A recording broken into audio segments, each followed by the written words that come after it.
जैसे कि 40 का होता है 100 होता है बाकी रहता है बट बायोलॉजी कहता है कि किस तरह ये सारी एलिमेंट कोफिशिएंट होता है क्योंकि डेंसिटी को डिपेंड करता है इसलिए नाम करते हैं 60 ओके तो इनको कभी भी ऐड नहीं करते जो क्या बोलते हैं एडिटिव सेडिमेंटेशन प्रोटीन मतलब क्या होता है जिसमें एंड इसको बोलते हैं टीलोमियर मेन काम। So hello everyone, welcome to the third lecture of your molecular cell biology. तो आज हम बात करेंगे mitochondria, chloroplast, ribosome and nucleus के बारे में। तो बेसिकली हमने एंडोमेम्ब्रेन सिस्टम के बारे में पिछले लेक्चर में बात कर ली थी। तो आज हम स्टार्ट करते हैं माइटोकॉन्ड्रिया से। तो जो आज फर्स्ट ऑर्गेनेल है उसका नाम है माइटोकॉन्ड्रिया। माइटोकॉन्ड्रिया को बोला जाता है power house of the cell, जो हम पहले भी पढ़ते आ रहे हैं।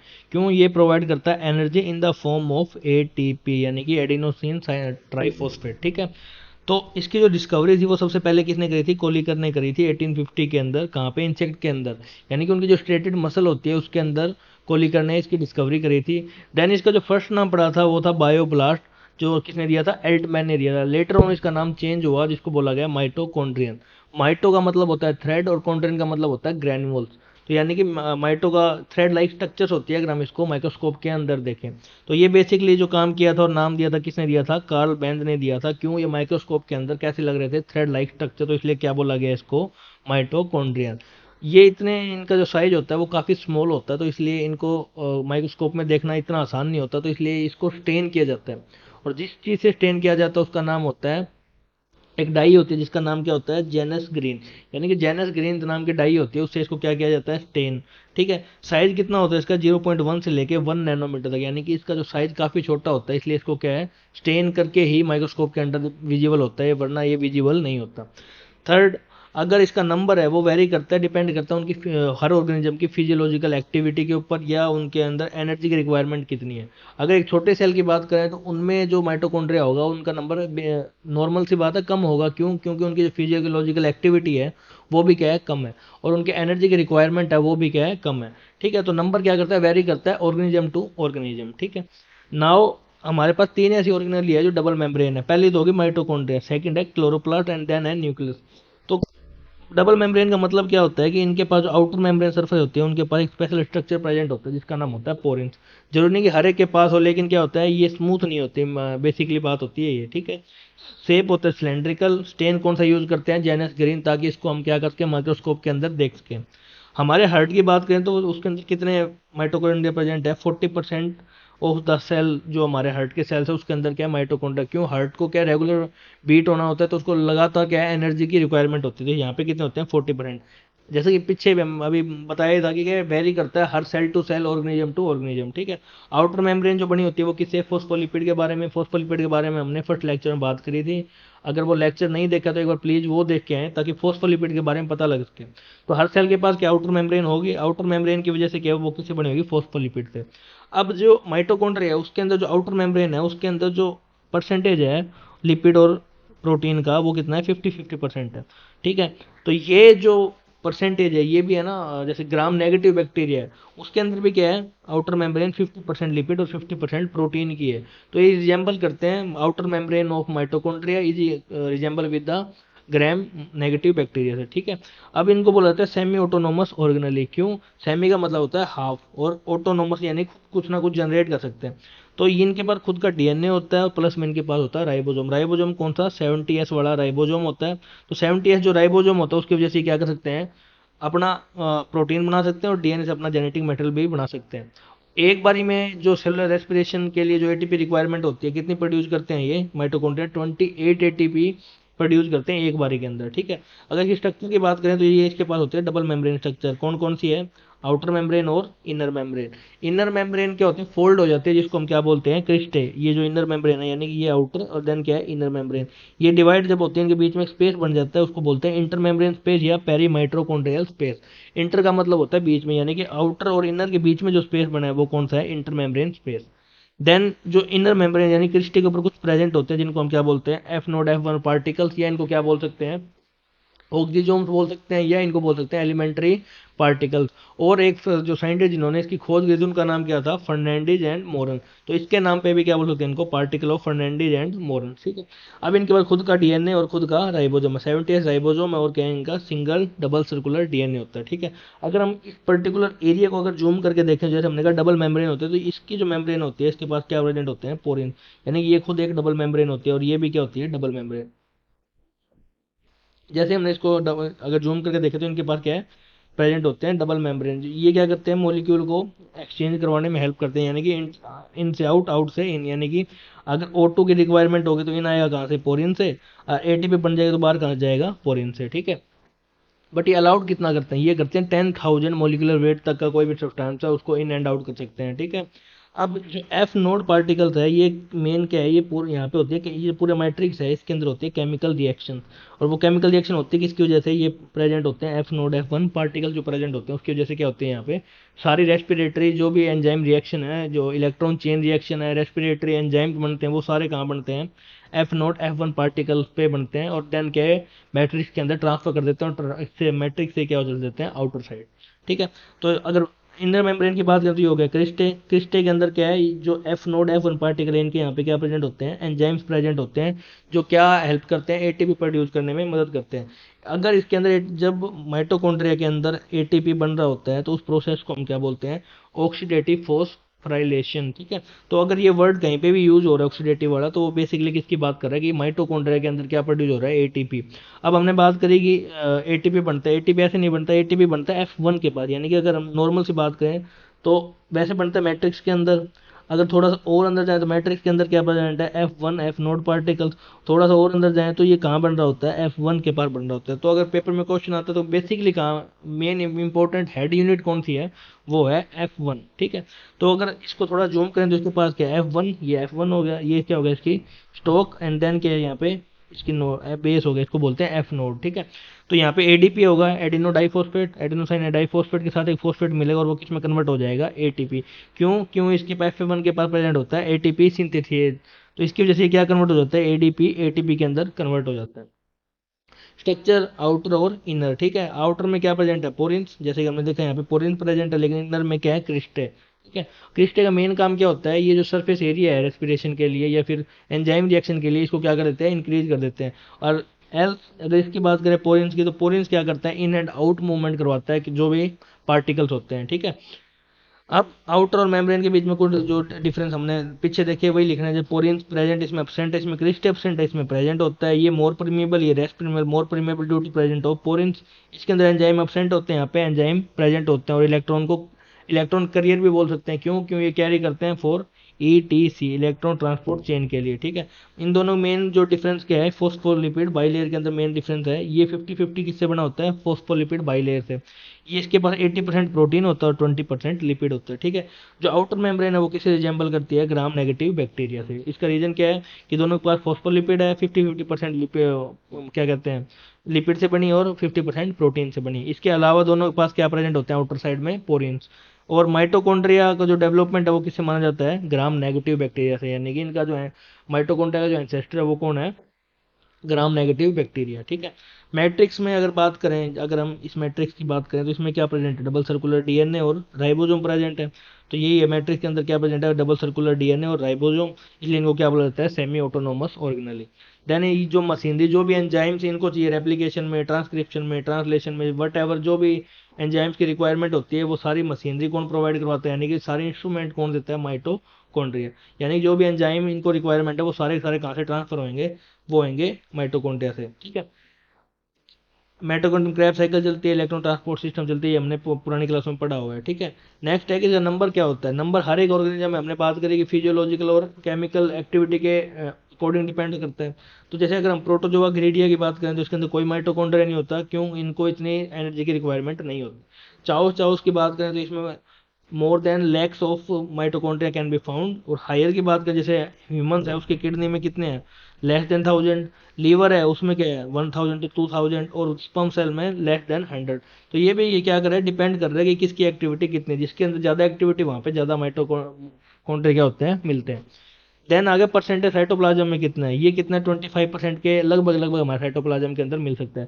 जैसे हार्ट के अंदर 50% था, यहाँ कितना 25%। तो हर एक जो अपने ऑर्गेनली है या फिर अपने हर एक चीज़ है वहाँ पे डिपेंड करता है कितनी रिक्वायरमेंट, तो वहाँ पे कितना मिलता है 25% के आसपास। फंक्शन साइट है एरोबिक रेस्पिरेशन की, यानी कि सेलुलर रेस्पिरेशन कराते हैं। सेलुलर रेस्पिरेशन क्या होता है, O2 से हमें क्या मिलती है, अंदर जाके एनर्जी में कन्वर्ट होता है और जिससे क्या होता है कार्ब और फैट का डाइजेशन होता है। Muscle contraction, nerve signal impulse contraction, ATP synthesis और oxidation of fatty acid to CO2। तो ये क्या बेसिक फंक्शन है माइटोकॉन्ड्रिया के, ठीक है। देन एक जो मेन फंक्शन है वो क्या है, पोरीफायरिन सिंथेसिस। पोरीफायरिन का मतलब होता है कि जो हीमोग्लोबिन होता है उसका जो हीम पार्ट होता है उसकी जो फॉर्मेशन है वो कहाँ होती है, माइटोकॉन्ड्रिया के अंदर। प्रोसेस है वो स्टार्ट तो होती है साइटोप्लाज्म के अंदर, बट जो लास्ट पार्ट जब उसके साथ आयरन जुड़ना होता है, जब पूरा हीमोग्लोबिन बनना होता है तो वो रिंग के साथ आयरन जब जुड़ता है तो वो फाइनल स्टेप है वो होता है माइटोकॉन्ड्रिया के अंदर।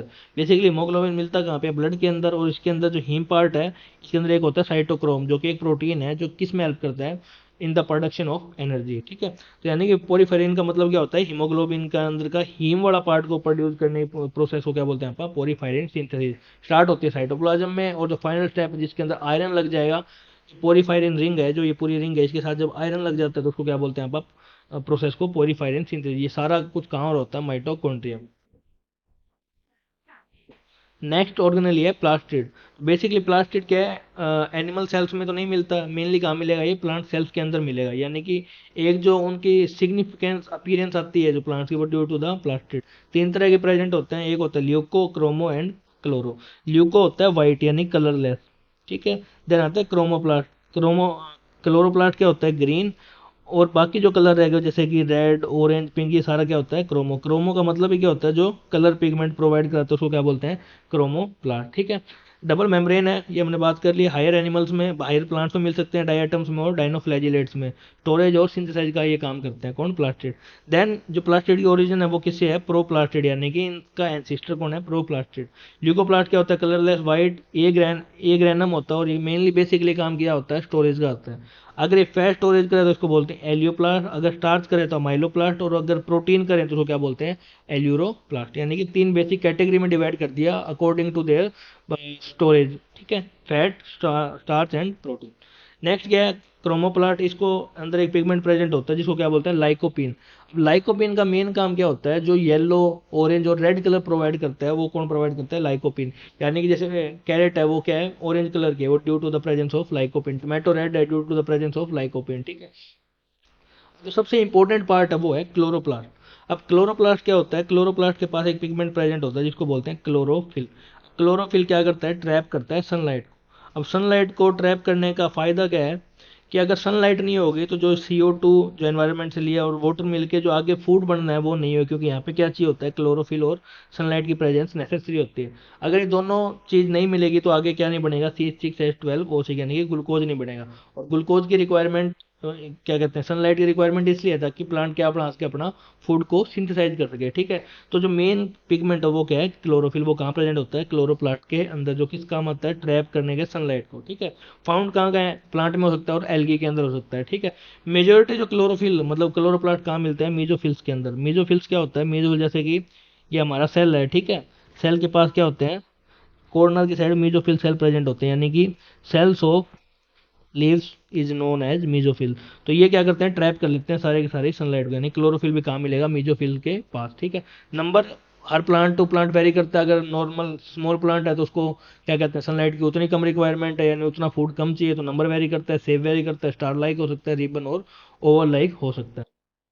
स्ट्रक्चर की बात करें तो क्या है, डबल मेम्ब्रेन है, ठीक है। अब अगर इसके अंदर देखें तो क्या है, पाइल्स, कोइंस लाइक पाइल्स पड़े हैं, ठीक है। अगर सिंगल यूनिट की बात करें तो इसको क्या बोलते हैं, थाइलाकोइड। अगर इसको पूरे पूरे को अगर हम काउंट करें तो इसको क्या बोलते हैं, स्ट्रोमा। अगर एक सिंगल यूनिट है इसको बोलते हैं थाइलाकोइड, और देन एक पूरे को अगर हम कंपाइल कर लें तो उसको बोलते हैं स्ट्रोमा, ठीक है। अब देन ये जो होते हैं इसके जैसे सब आपस में क्या होते हैं, इंटरकनेक्टेड होते हैं ड्यू टू द स्ट्रोमल लैमेले। यानी कि लैमेले का मेन काम क्या है, कनेक्शन प्रोवाइड कराना एक थाइलाकोइड से दूसरे थाइलाकोइड, या फिर स्ट्रोमा से। स्ट्रोमा को कौन कनेक्ट करता है, stroma lamella by the A membrane, ठीक है। इसके अंदर अपना राइबोसोम प्रेजेंट है, जैसे 70 है तो इसके पास क्या है, डबल सेल। यानी कि दोनों माइटोकॉन्ड्रिया और ये क्या कहते हैं, क्लोरोप्लास्ट आपस में क्या करते हैं, रिजेंबल करते हैं। यानी कि एंडो सिम्बायोटिक थ्योरी थी, सिम्बायोसिस थ्योरी है, वो भी बेसिकली क्या कहती है कि ये क्या है, लगभग लगभग क्या है, सेम है, ठीक है।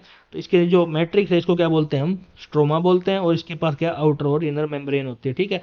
और इसके बीच में जो मेम्ब्रेन प्रेजेंट है उसको क्या बोलते हैं, इंटर मेम्ब्रेनस स्पेस, ठीक है। बेसिकली क्या है, लगभग लगभग स्पेस इसका जो आउटर और इनर है वो माइटोकॉन्ड्रिया से सिमिलर है। दोनों के बीच में क्या था, आउटर और इनर। इनके बीच में भी क्या है, इंटर मेम्ब्रेनस स्पेस, और इसके पास भी क्या मिलेगा, पोरियंस मिलेंगे, ताकि क्या है, सब्सटेंस इन एंड आउट हो सके, ठीक है।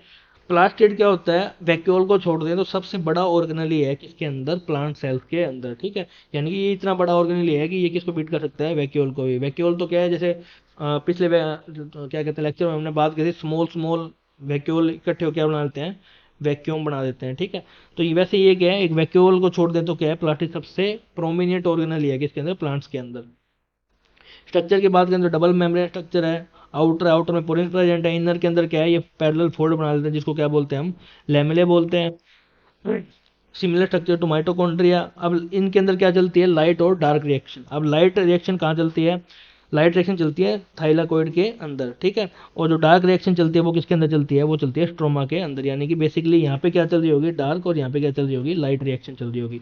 अब डार्क रिएक्शन क्यों चाहिए, डार्क रिएक्शन चाहिए किसके लिए, प्रोटीन की सिंथेसिस करवाने के लिए। और जो लाइट रिएक्शन होती है बेसिकली उसका काम क्या होता है, एटीपी एनएडीपी, यानी कि कोई भी जैसे खाना बनाते हैं उसके लिए मसाला चाहिए, वो मसाला कहाँ से आ जाएगा, यहाँ से।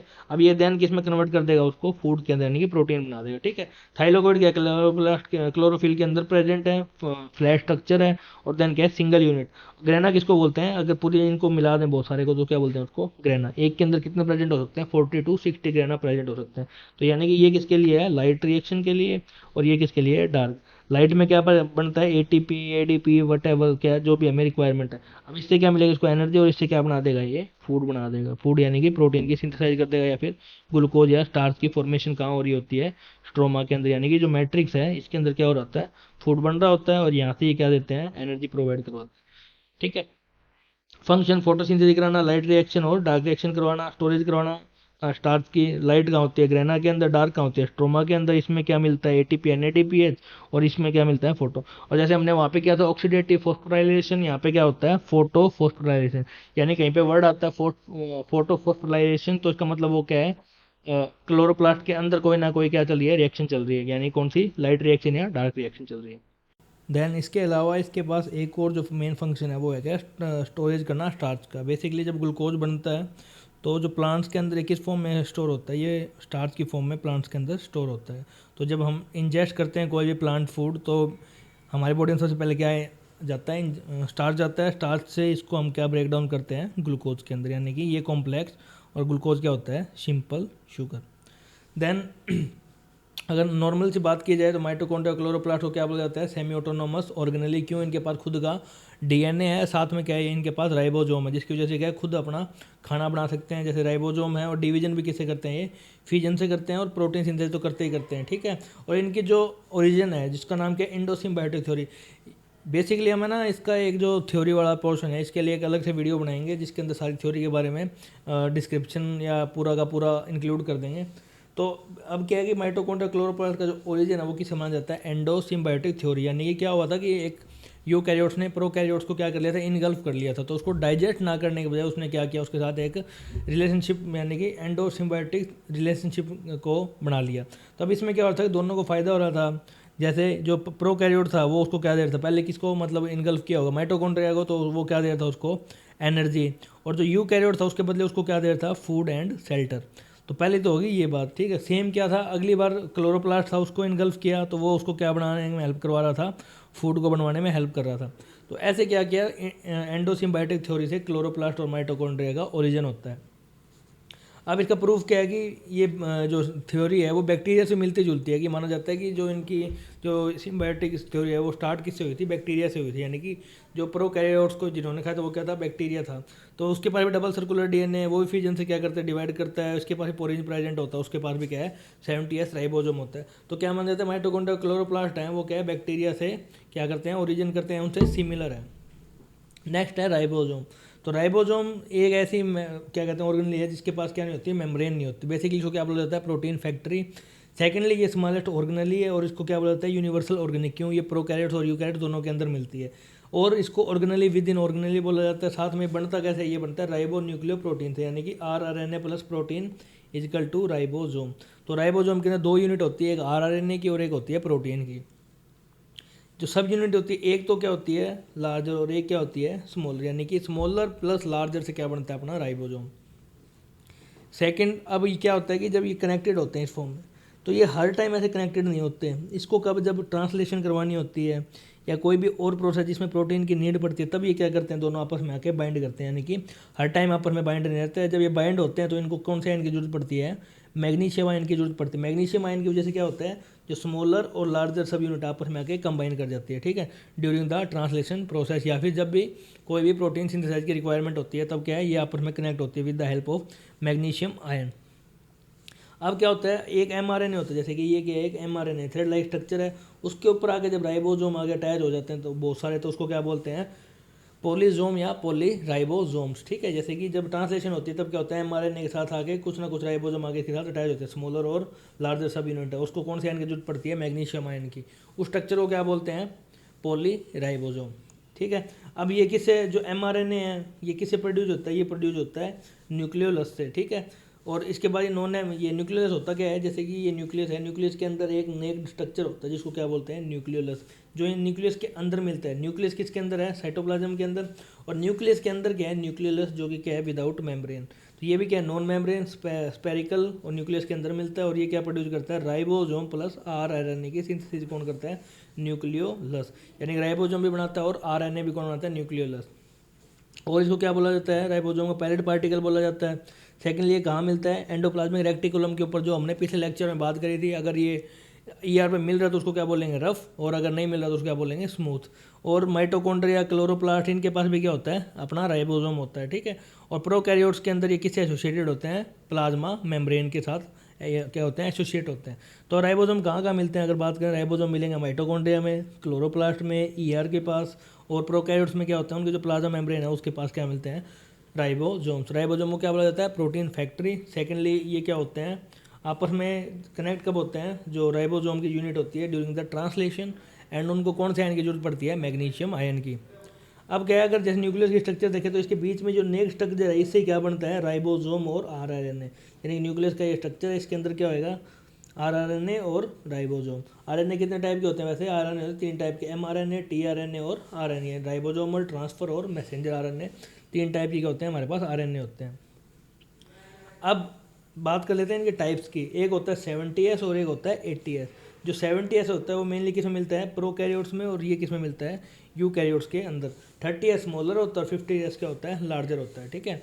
यानी कि अगर 70S बनेगा तो वो बनेगा 50 + 30S से, यानी कि जो बड़ी लार्ज यूनिट होगी 50 और छोटी क्या होगी 30।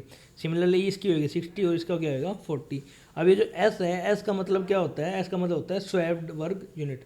स्वेप्ड वर्ग यूनिट क्या होती है, जो साइंटिस्ट थे उसके हिसाब से उन्होंने सेडिमेंट इसको क्या किया था, सेंट्रीफ्यूग किया था। जितनी स्पीड पे सेंट्रीफ्यूग किया, लास्ट में जाके जितने पे सेटल हुए, उस हिसाब से इस यूनिट का नाम रख दिया। और ये आपस में क्या नहीं होती, जैसे 60 और 40 क्या हो सकता है, 100 होता है वैसे तो, मैथ की देखें तो।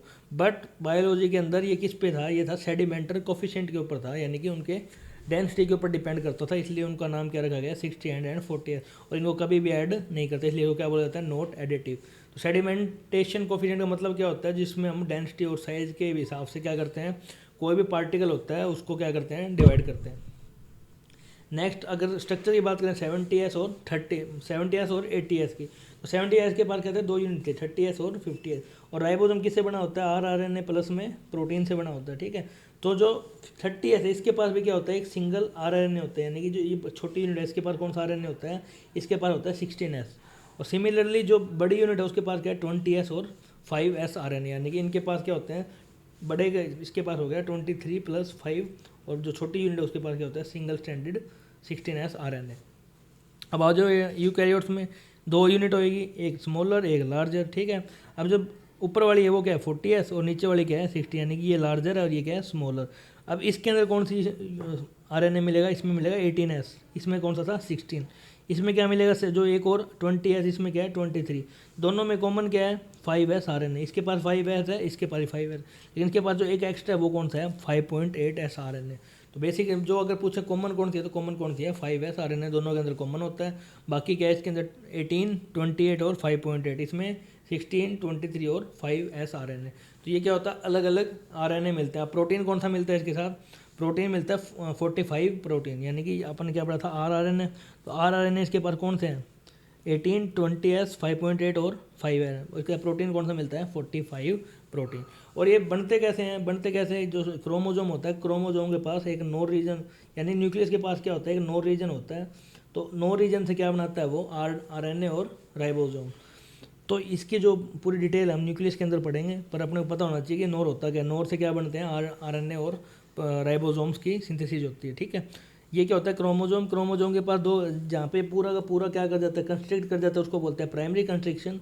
और देन क्या होता है, इसके पास एक और कंस्ट्रिक्शन होता है जिसको हम बोलते हैं सेकेंडरी कंस्ट्रिक्शन। टीलोमियर के ऊपर क्या होता है, कंस्ट्रिक्शन और प्रेजेंट होता है जिसको हम क्या बोलते हैं, सेकेंडरी कंस्ट्रिक्शन, और इसी को क्या बोलते हैं, नोर रीजन। यहीं से क्या होता है, इसके पास बहुत सारे एंजाइम होते हैं जो टेंडम रिपीट में होते हैं, यानी कि लगातार एक के बाद एक के बाद एक क्या होते हैं, रिपीट होते हैं। टेंडम रिपीट में इसके पास क्या होते हैं, एंजाइम्स होते हैं जो क्या करते हैं, आरएनए की सिंथेसाइज करवाते हैं, ठीक है। और इसके पास क्या नहीं होता, 5s आरएनए नहीं होता। उसके अलावा बाकी सारे आरएनए जो हमने पढ़े थे, चाहे वो 16 है, चाहे 20s है, 18 है, 28 है, या 5.8s आरएनए, ये सारे सिंथेसाइज कौन करवाता है, नोर रीजन, ठीक है। बाकी इसकी डिटेल हम आगे करेंगे।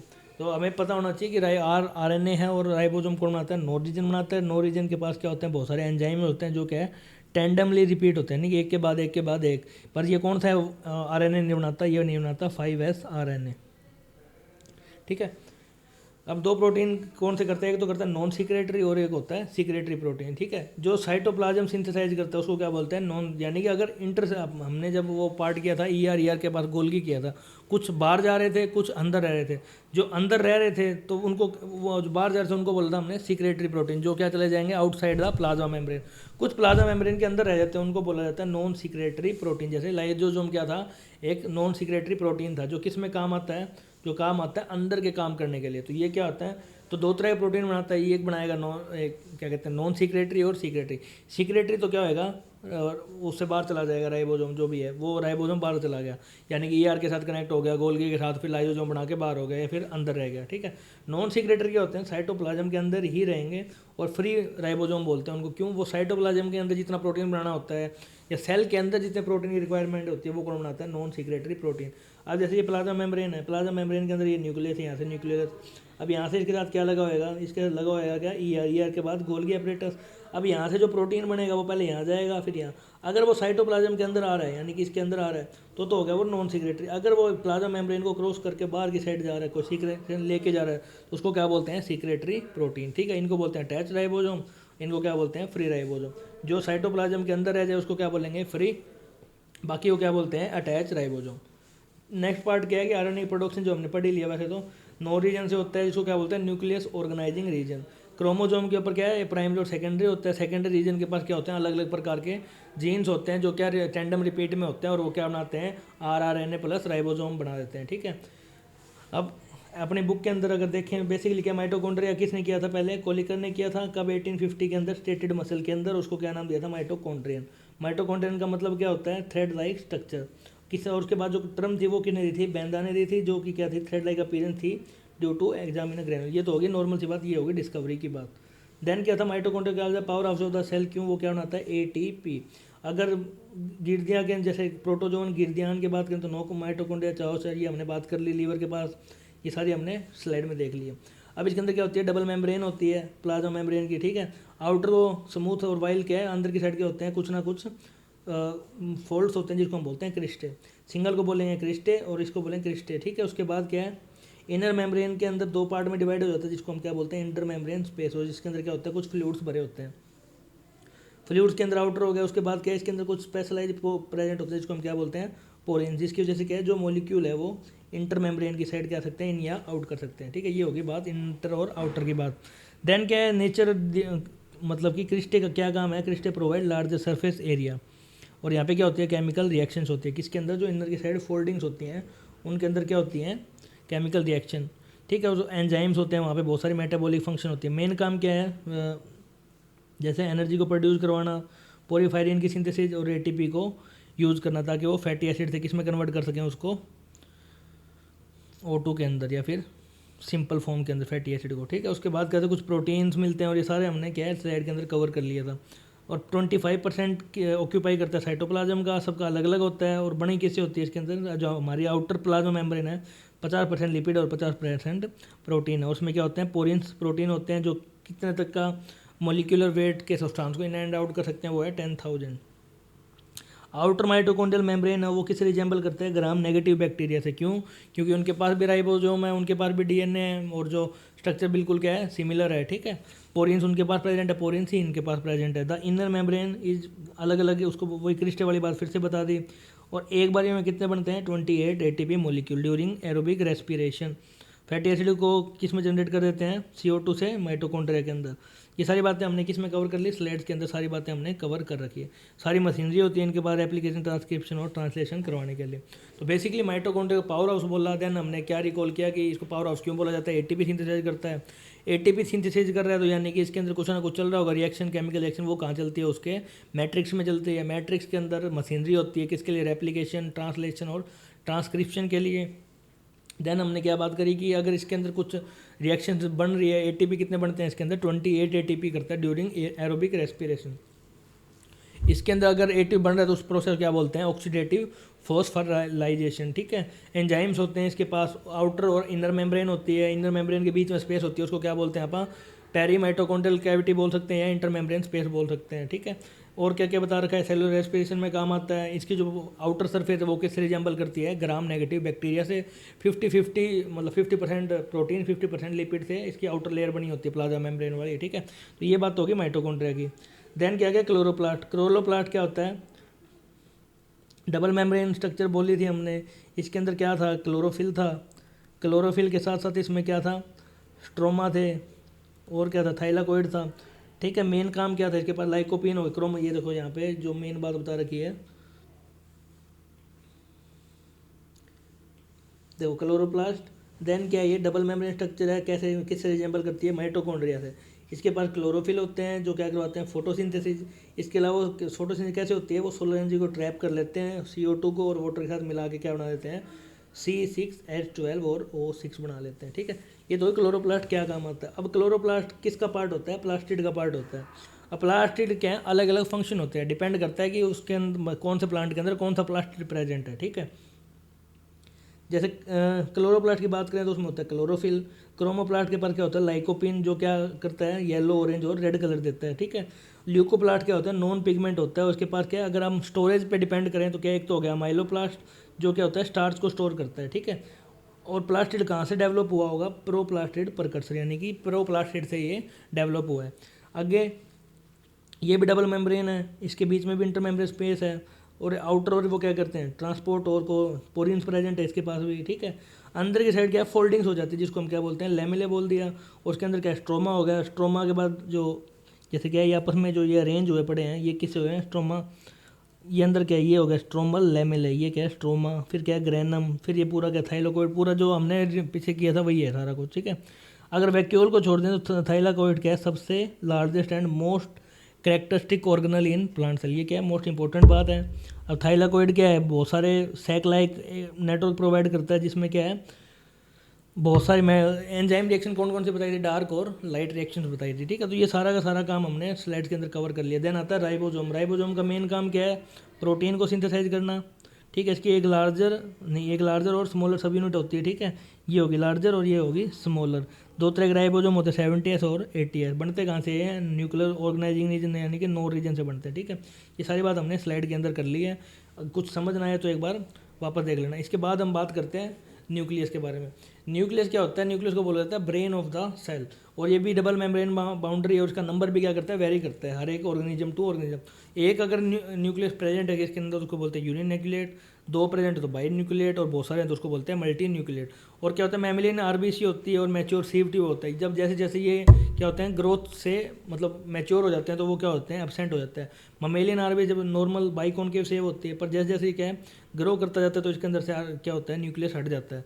फोइलम होता है प्लांट के अंदर, उसके अंदर भी जैसे वो मैच्योर होती है उसके अंदर से क्या है, एब्सेंट हो जाता है क्या, न्यूक्लियस के अंदर। और पैरामीशियम के अंदर क्या होता है, बाई न्यूक्लिएट होता है, ठीक है। अब इसके स्ट्रक्चर की बात करें तो इसके अंदर क्या है, डबल मेम्ब्रेन स्ट्रक्चर सारी, ये भी डबल मेम्ब्रेन, ये भी डबल मेम्ब्रेन, ठीक है।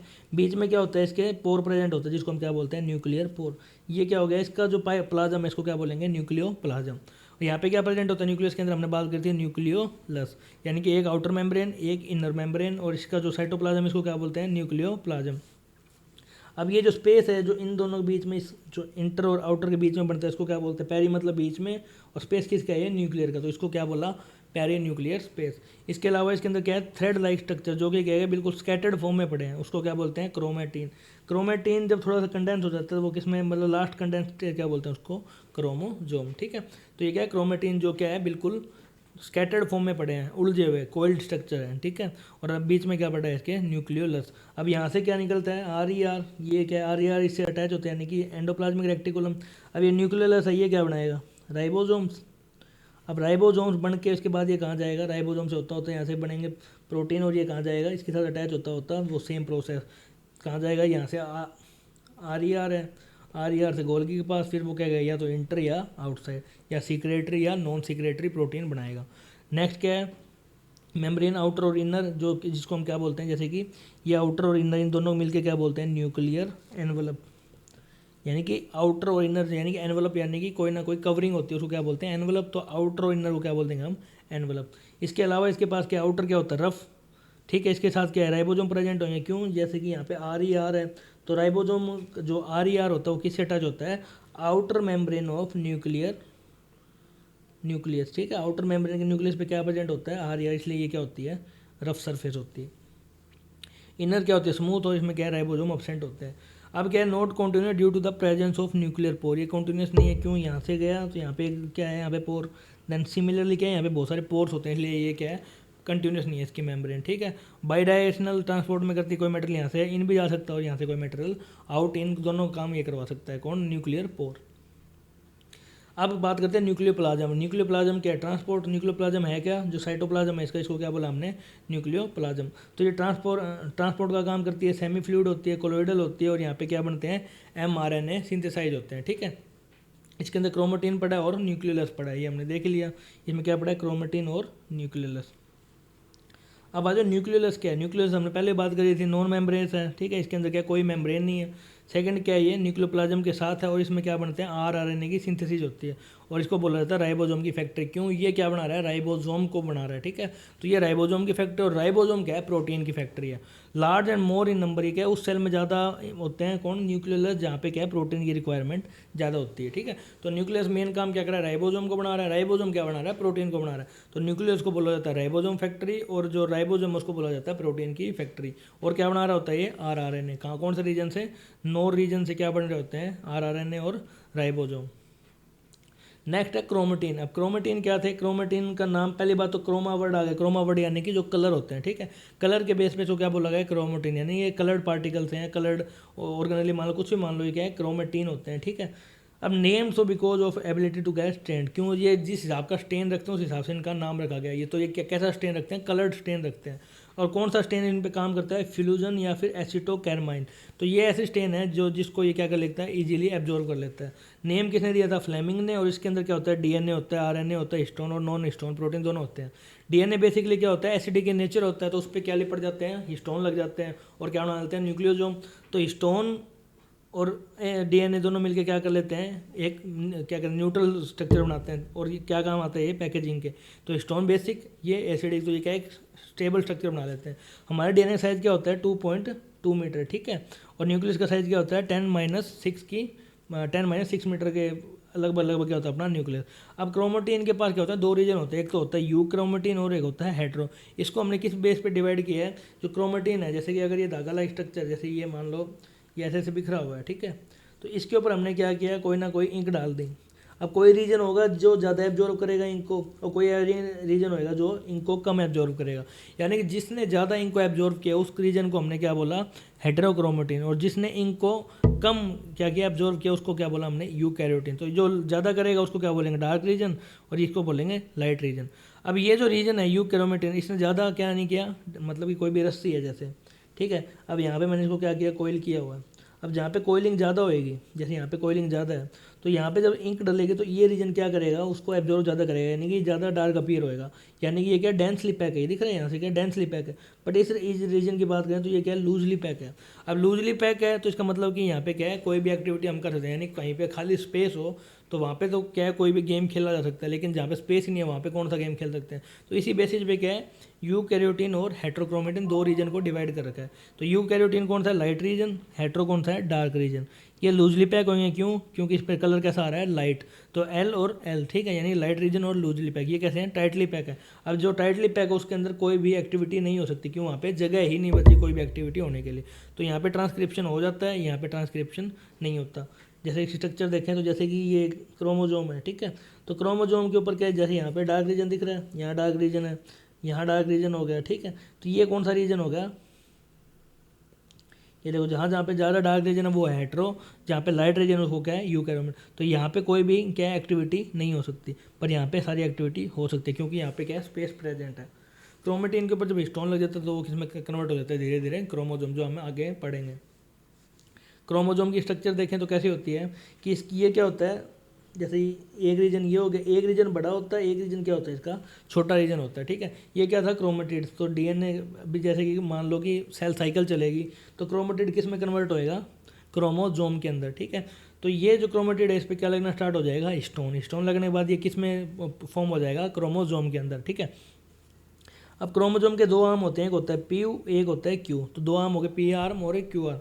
पी का मतलब क्या होता है, पेटाइल आर्म, यानी कि पेटाइल का मतलब होता है शॉर्ट। क्यू का ऐसा कोई सच एज कोई वो नहीं है, पी जैसे पी रख दिया, ये नाम रखे गए थे कैपिटल अल्फ़ाबेट, जैसे इसका नाम पी रख दिया, पी के बाद क्या आता है, क्यू, तो इसका नाम क्या रख दिया, क्यू रख दिया, ठीक है। अब इसके बीच में क्या होती है, कंस्ट्रिक्शन होती है, यानी कि यहाँ पे आगे बहुत ज़्यादा कोल्ड हो जाता है, तो इसको हमने क्या बोल दिया, प्राइमरी कंस्ट्रिक्शन। यानी कि जब क्रोमोजोम आगे एक जगह पे कंस्ट्रिक्ट हो जाए तो उसको क्या बोलते हैं, प्राइमरी कंस्ट्रिक्शन। इसके अंदर क्या होता है, डीएनए के थ्रेड होते हैं, जिसको हम क्या बोलते हैं, क्रोमोनेमाटा, ठीक है। क्रोमोनेमाटा कहाँ होता है, ये क्रोमोजोम के अंदर, यानी डीएनए के थ्रेड को हम क्या बोलते हैं, क्रोमोनेमाटा। अब इसके अंदर देखो, यहाँ पे क्या है, साइड में दो डिस्क लाइक स्ट्रक्चर प्रेजेंट है, जिसको हम क्या बोलते हैं, काइनेटोकोर। काइनेटोकोर का मेन काम क्या होता है, जो स्पिंडल फाइबर होते हैं उसको अटैच करता है। जब भी सेल साइकिल चलेगी, जब मेटाफेज आएगा, मेटाफेज में क्या है, जब प्रोफेज के बाद मेटाफेज आता है, तो वो क्या है, अपने आप को मिडिल में क्या कर लेंगे, अरेंज कर लेंगे, तो वहाँ से क्या स्पिंडल फाइबर बनना स्टार्ट होती है।